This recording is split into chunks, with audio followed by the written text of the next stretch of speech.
And we then move to the second speaker, who is Giorgia Bincoletto. As I said before, she's alumni of the Law Science Technology program. She's working in the field of private law at the Department of Law of the University of Trento. Thank you very much for being here, and the floor is yours. Thank you. So I think that the slides will come up in a second. My topic is focused on the use of health data for scientific research purposes in the medical context, and I will deal with both two important issues, one coming from the data protection regime, so how to deal with the data protection regulations, and the other one is the push for open data, open science, and open research data that is coming from the new strategies of the European Union, but in general from the need to share data for medical reasons. Next.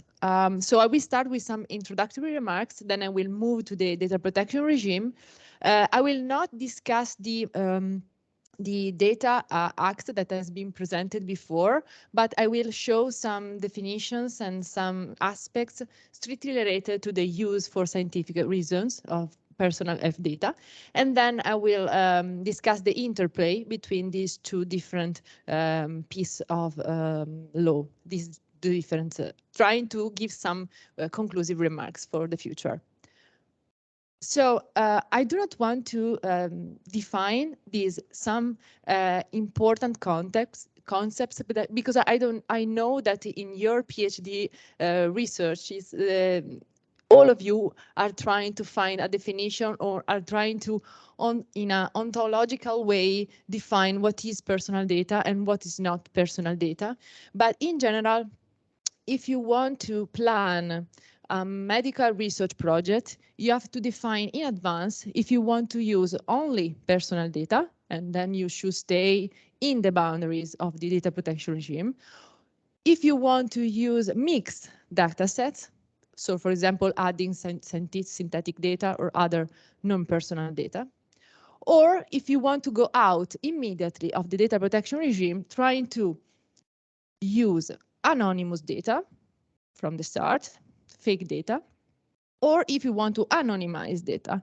And then the first advice that we usually give to the doctors and to the researchers in the medical field is, okay, you want to anonymize and then you want to be out of the GDPR and out of the data protection regime, but you know that anonymization is really complex. So be aware that maybe you have to still take into account some issues that I'm going to present now. Another important concept, health data is a broad concept. So in the GDPR, we have the definition of data concerning health that is broader than clinical and medical data. And sometimes, as Professor Malgeri and other scholars, sometimes it is also related to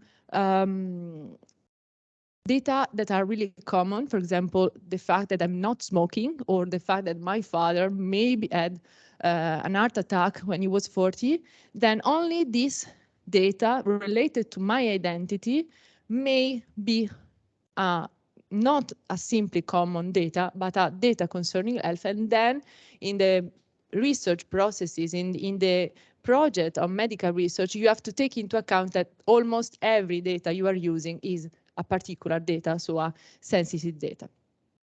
Last but not least, the important differences between these three kind of subjects. So you have the data controller that determines the means and the purposes of the data processing. Okay, you know that, for example, the university is now processing my image for like broadcasting this topic, this webinar.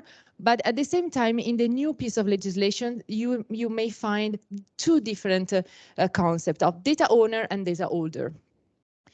In the research scientific project, you may have a data owner that is the hospital, because process the data for some reasons. And then you may want to give the data to a data holder, a new data holder. They may be a private hospital or a private institution that perform scientific research. So you have to take into account every step, every subject that is involved in the data processing, that is involved in the scientific research. Next. In fact, if you want to use personal health data for scientific research purposes, you have almost every time to take into account the data protection rights and all the other fundamental rights and freedoms. Thanks to Giorgia, we know that Article 25 of the GDPR demands to go also to the other rights of the Charter. But at the same time, we should remember that we are in a medical context. Ethical committee should approve the research project before the beginning. So you have also to be aware of the ethical issues.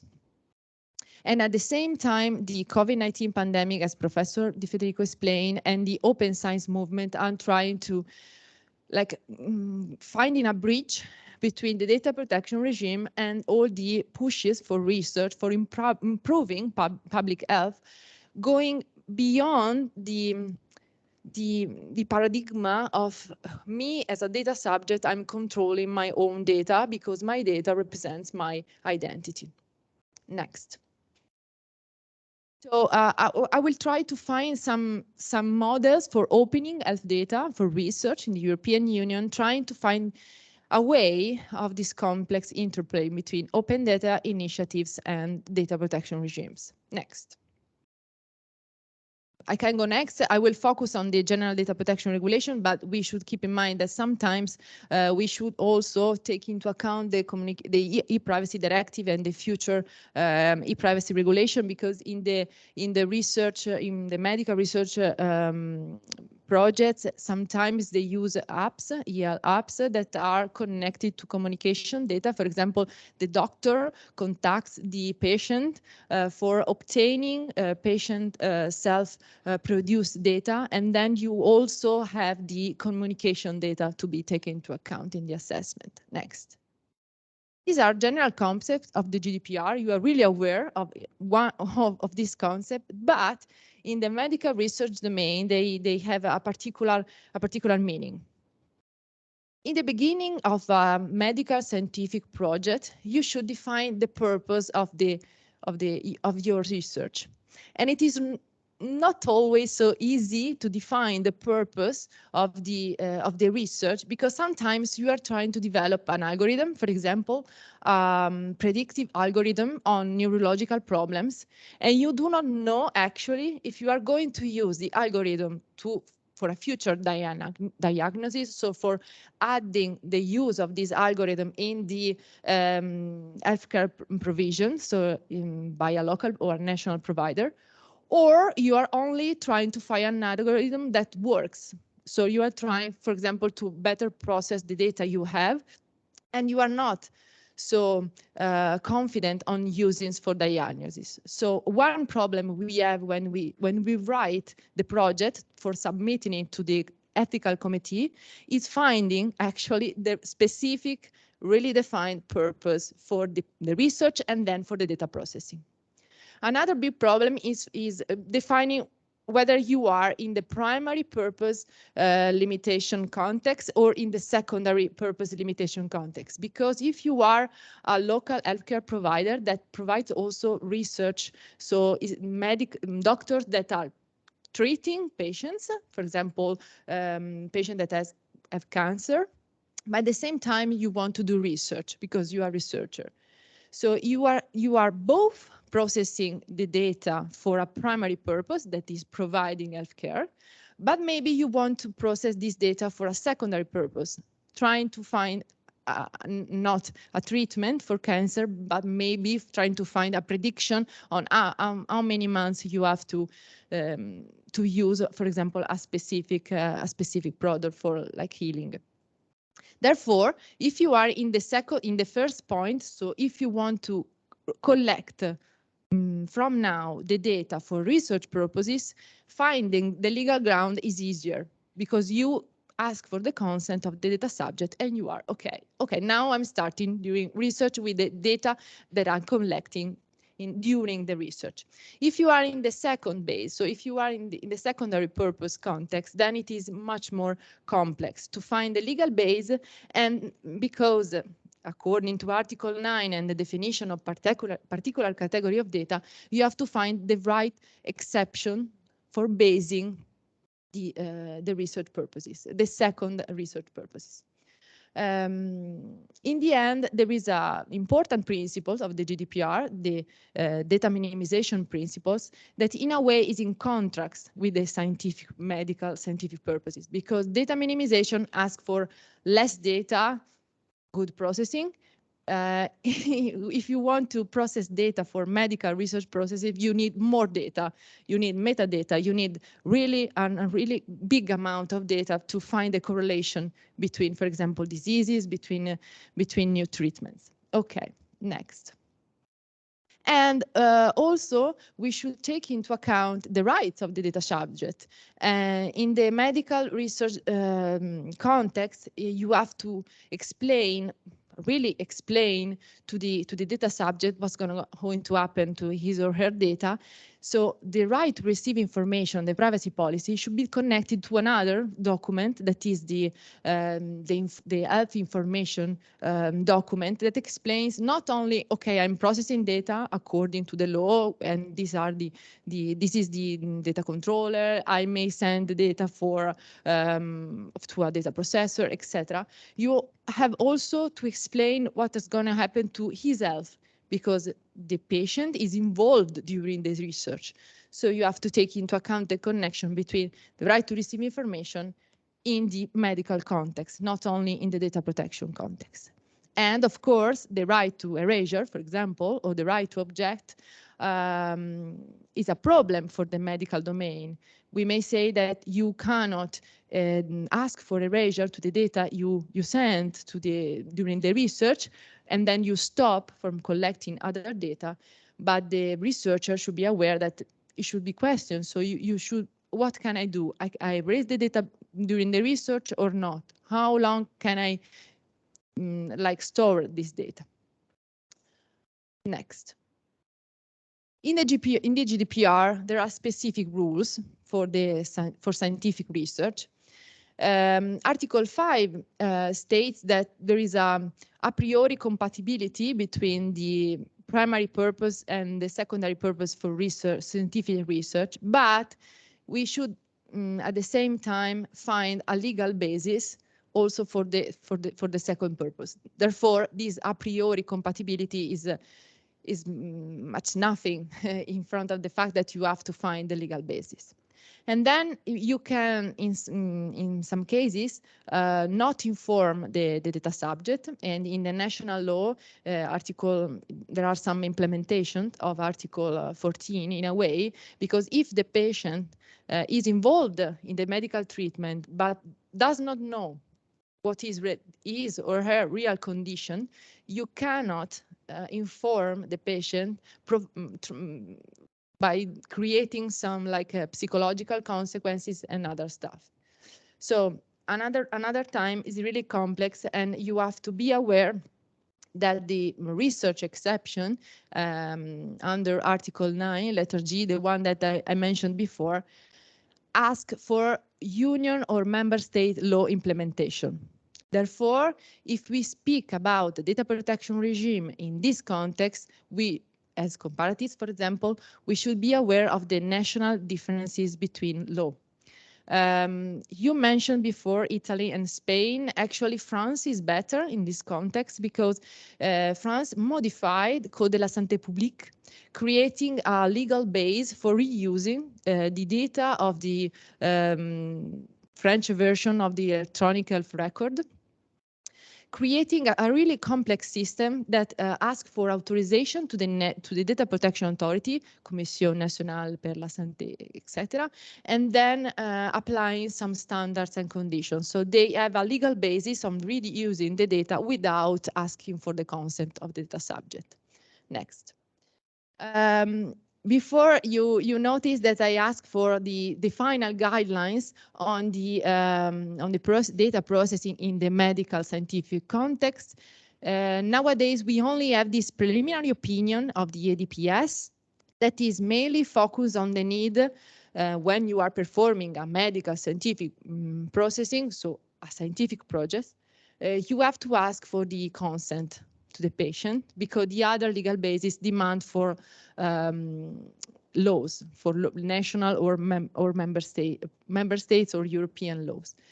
Therefore, if you want to create a research project in the medical field and you are not so sure about the purpose and you are not so sure about what we are asking to the patient, I'm only going to give for example, my brain images, scan brain images, or at the same time, I also need some blood tests and other stuff.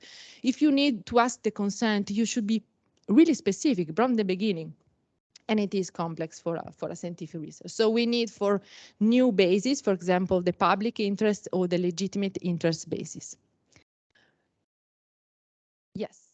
Then we move to another paradigm that is really, really important. Open science is trying to push to having access to research data. This is the first, actually the first binding definition of open science. The regulation on Horizon Europe gives us the definition of open science, and it is not only the access to codes, so to like informatic codes, but also to scientific publications and to research data. Open research data, according to this recommendation on open science, cover not only personal data in the sense of name, surname, address, etc., but also covers a piece of information that are really important in the medical scientific domain. Images and sounds are really important. Now, many projects, scientific projects, are focused on neuroimages, trying to develop AI-based algorithms to predict the neurological diseases, because we don't have a solution, a medical solution for this kind of disease. So this is a context where AI can play an important role. In all the open data and open science strategies, we find a link to these important principles, FAIR. But I want to stress that FAIR data is not open data. I know that Ludovica Paseri discussed her thesis on this topic, a former colleague of you, and this is a really important concept. If you want to share medical data for scientific purposes, you can use FAIR data that are accessible, interoperable, reusable, etc. But maybe you do not want to open the data in the open data way, because FAIR data is quality data, good management data. Open data means not having a purpose. Everyone, public or private entity, can process this data for any purposes, even commercial purposes. In the open data regime, we have this important directive mentioned before this morning. I want to stress that in this directive,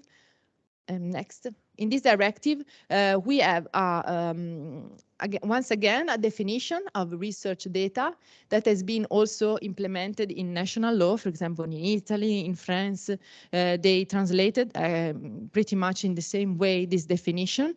So now in the national legislation, you have a definition on what you have to open. So what is research data? Next. And we have the important Article 10 on the research data. Be aware that the Open Data Directive applies to the public sector information. So it does not apply to the private companies that are doing research. It applies to public companies, not companies, public institutions. And as regards research data, it applies to publicly funded research. Remember that during the COVID pandemic, the companies that produced vaccines and other pharmaceutical products were really high public funded. But in this moment, they are out of the scope of the directive. Therefore, they do not have to open the data. not for transparency issues, only to the institutions, only to the medical agencies, national and European, not for us as researchers, not for medical doctor, etc.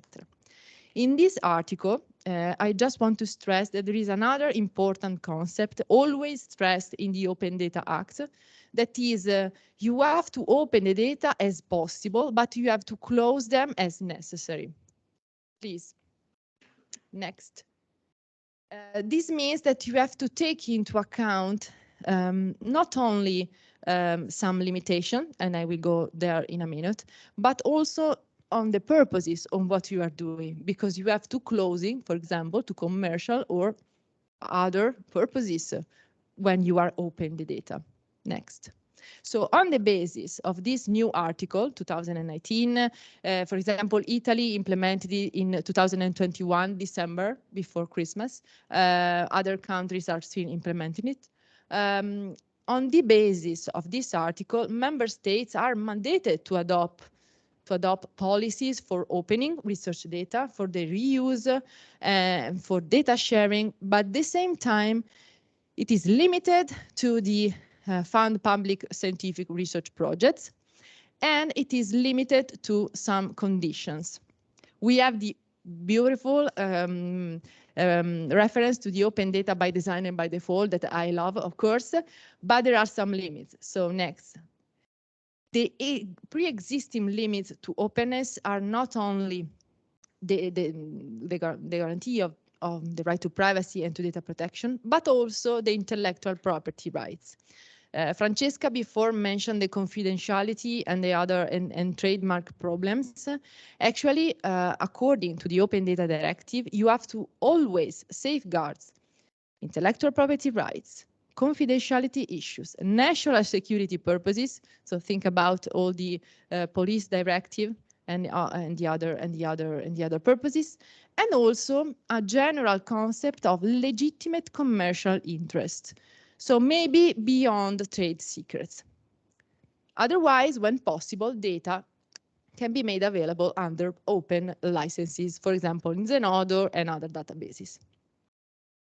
After this directive, there are some plans at national level for fostering the opening of research data. In Italy, it has been published like last month, but we have also other plans in France, in the Netherlands, etc., that are adopting the need to open the data as possible and not closing when it is not necessary. But at the same time, we need to go beyond the legislation and to the strategies of the European Union. Please. We have the other proposals. We can skip because the other discussion explain what is data altruism. So we have the Data Act and the Data Governance Act, but all these strategies at EU level from the beginning, so from the digital single market strategy for Europe, are trying to open the free flow of data and creating what it will be really important for the medical field in the next future, that is the European Open Science Cloud. Here in this infrastructure, we will have access to important databases for medical research purposes, but at the same time, we should also keep in mind that even in this context, all the limitations of the IP rights and other rights apply. Now we have the new data spaces, and I think that in this context, the one that will be really important will be the European Health Data Space that enhances the cross-border exchange of electronic health data, but only a piece of databases that we have. In general, our data is in the local system is collected in the informative system of the hospital or of the private or public provider, healthcare provider we went. So in general, the data is collected in the electronic health data record. This proposal aims at exchanging and allowing the access between not all the data collected in the electronic health record, but only a small part of it, that is the e-prescription and and another the patient summary that are a small part. So okay, there will be an important advancement for fostering scientific research and reusing, but only for a little piece of data we have, not only all the healthcare data we have. Okay. For example, now if you go to the European Open Science Cloud, you can have access to some databases. They are anonymized data. And it is really interesting because you can combine the data set you have in your hospital with other data sets available in the Open Science Cloud. But in the end, what will be the problem while combining the data protection regime with the need to open the data? Okay. There is a contract, an interplay between the legal basis need with the unlimited openness of open data. So in the medical domain, you should stay in a data governance context and trying to not unlimit the openness of the database. You have to limit the access, find a purpose, and not trying to use for any purpose the data you have. So find the purpose of the research, and then maybe re-ask for the consent or refine another ground in a second time. If you want to anonymize, be aware that it will be a challenge, and you are accountable for not having anonymized correctly. And then at the same time, the contrast between big data and that anonymization is still there.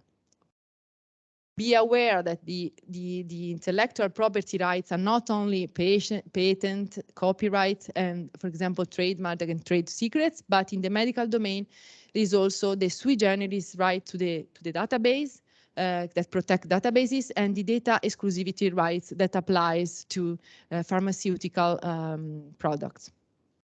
In the end, we should find, of course, new models for managing the healthcare data, but my solution will be not a one-size-fits-all solution, but trying to combine the skills that you have in the context. So work together with the doctors, with the project manager, with the computer scientist that develops the algorithm, with the legal staff, creating policies and in the hospital, in the company, trying to combine all the strategies and all the possibilities.